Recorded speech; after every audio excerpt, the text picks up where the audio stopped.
नमस्कार साथियों, आज हम चिलर के बारे में समझेंगे। वर्किंग एनिमेशन के बारे में, ये काम कैसे करता है हम आपको पूरा समझाएंगे अच्छी तरीके से। पहले ये समझिए कि चिलर होता क्या है। सबसे पहले चिलर होता क्या है, हमारा एक सेंट्रीफ्यूगल सिस्टम होता है जो पानी को ठंडा करता है, यानी इसको HVAC सिस्टम भी बोला जाता है। ये हमारे दो तरीके के होते हैं, खासकर दो तरीके के कौन कौन से होते हैं। एक होता है वाटर कूल्ड जो आपको दिख रहा है, और एक होता है एयर कूल्ड जो हवा से ठंडा करता है, और ये पानी के थ्रू ठंडा करता है। दोनों में यही अंतर होता है, और आपको हम आगे भी समझाते जाएंगे स्टेप बाय स्टेप। आप पहले ये समझिए कि चिलर प्लांट काम करता कैसे, उसके पार्ट क्या क्या होते हैं, क्योंकि ये समझ गए तो आप सारा चिलर प्लांट सिस्टम का वर्किंग एनिमेशन अपने आप समझ जाएंगे। आपको जो लाइनें दिख रही होंगी, ये पानी की लाइन है, ठंडे पानी की और इसके गर्म पानी की, यानी कंडेंसर में गर्म पानी चलता है और एपोरेटर में ठंडा पानी चलता है। आपको ये तो समझ में आ गया होगा, कंडेंसर यानी गर्म पानी का और एपोरेटर ठंडे पानी का। ऊपर आपको कंडेंसर दिख रहा होगा, नीचे आपको एपोरेटर दिख रहा होगा। अब स्टेप बाय स्टेप समझिए होता क्या क्या सिस्टम है इस प्लांट के अंदर, आपको सब बताएंगे पूरा। सबसे पहले आप ये देखिए, इसको बोलते हैं कंप्रेशर। ये कंप्रेशर का क्या काम होता है, ये गैस को रन कराता है। उसके बाद ये रखा है ऑयल सेपरेटर। ऑयल सेपरेटर के बाद ऐसे ही ये दूसरा कंप्रेशर रखा हुआ है दूसरे सर्किट का, और दूसरा ऑयल सेपरेटर भी रखा हुआ है। अब आपको समझने की बारी क्या है इसके कंडेंसर के बारे में। जो आपको कंडेंसर ये पीला पीला दिख रहा है, ये पूरा इसको बोलते हैं चिलर प्लांट का कंडेंसर सिस्टम है। ये कंडेंसर यानी गर्म करने वाला सिस्टम, ये रेफ्रिजरेंट को गर्म करके ठंडा करता है। ये क्या लगा हुआ है, एक्सपांसन वाल लगा हुआ है, इसको बोलते हैं एक्सपांसन वाल। और इसके बाद हम कंप्रेशर की डिटेल आपको दिखाते हैं कि इस कंप्रेशर में क्या क्या कैसे काम करता है। ये स्क्रू टाइप कंप्रेशर है, ये ट्रेन का कंप्रेशर है, और ये 75 टन का एक कंप्रेशर है।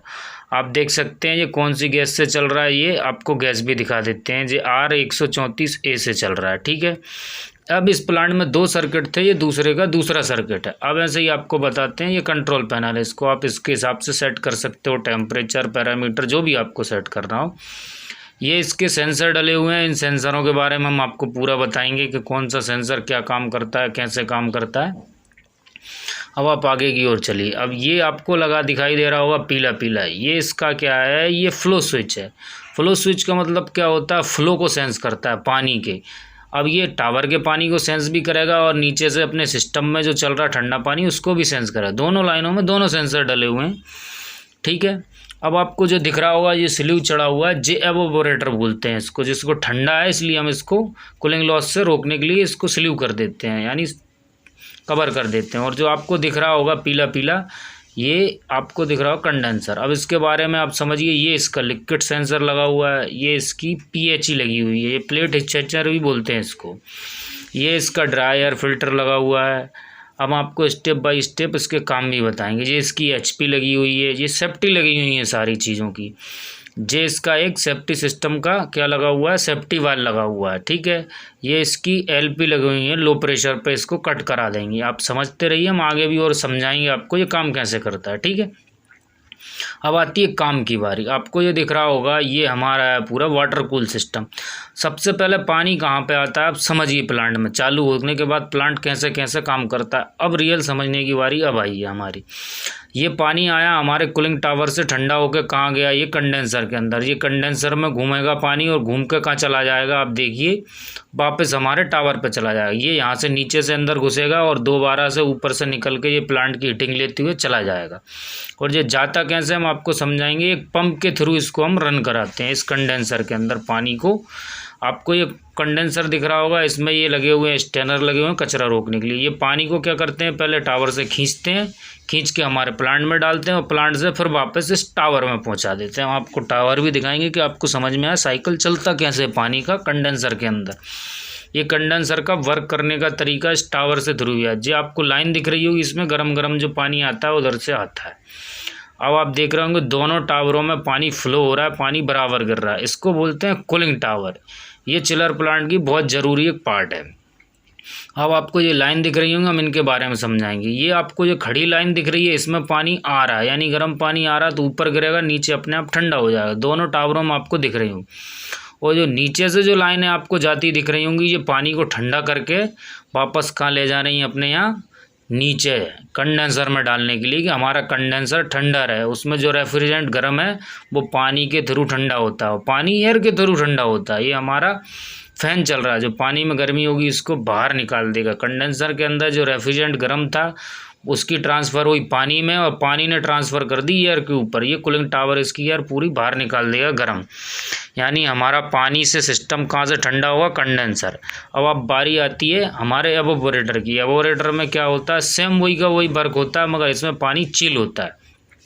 पानी नीचे आएगा, ऊपर से फिर बाहर निकल जाएगा।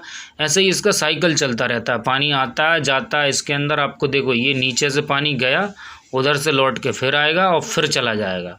हम इसको भी आपको पूरा समझाएंगे ये कैसे आएगा कैसे जाएगा। इसके लिए भी आपको आगे देखना पड़ेगी। आगे हम आपको बताते हैं एक पंप के थ्रू चलता है ये सारा काम। ये हमारा एवोपरेटर, हमने इसको कूलिंग लॉस के लिए इसको कवर कर रखा है कि हमारी कूलिंग लॉस बिल्कुल ना हो इसको, इसीलिए हमने इसके ऊपर स्लीव चढ़ा रखी है। क्योंकि कूलिंग लॉस होगी तो हमारा प्लांट फिर वैसा का वैसा ही दोबारा कूलिंग लॉस पर चला जाएगा।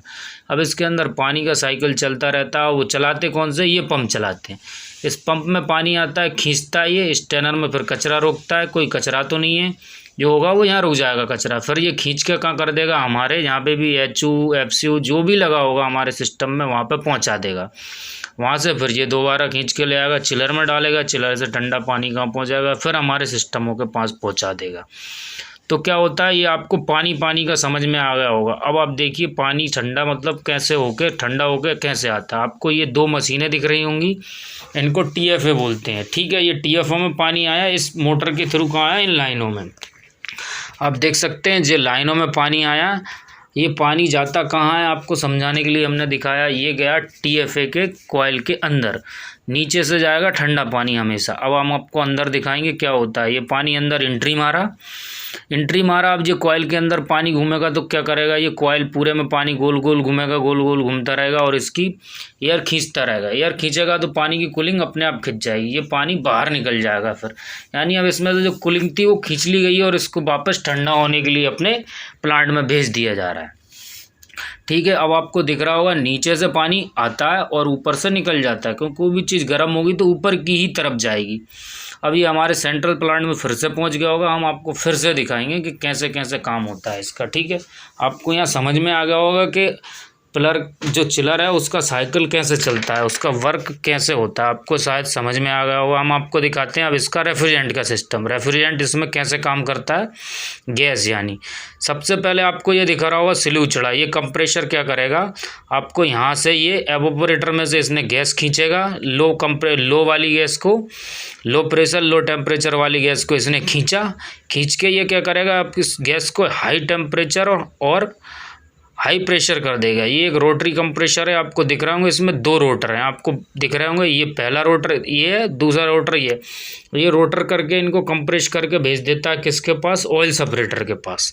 ये इसका रेफ्रिजरेंट का है। ठीक है, ये ऑयल सेपरेटर के पास आई। ऑयल सेपरेटर का क्या काम है, ये ऑयल और गैस को अलग कर देता है, फिर कहाँ डाल देता है, ये कंडेंसर में। यानी ये हमारा कंडेंसर को आपको वर्क पता ही चल गया था। ये अब इस गैस को ठंडा करेगा पानी के थ्रू। ठीक है, फिर ये ठंडी होकर गैस कहाँ जाएगी आपको हम बताएंगे। अभी आपको बताने का पूरा हम आपको समझाएंगे।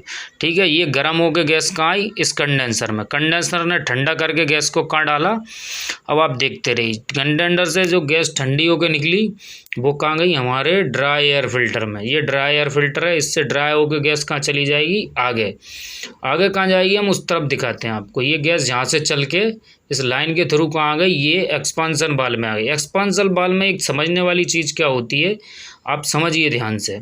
आपको यहाँ उंगली रखी, यहाँ तक ये गैस ठंडी नहीं होगी, यहाँ तक भी नहीं होगी, मगर आपको जो नीचे दिख रहा है यहाँ से ये ठंडा चालू करता है। ये एक्सपांसन बाल के बाद ही गैस ठंडी होती है इस एवोपोरेटर के अंदर।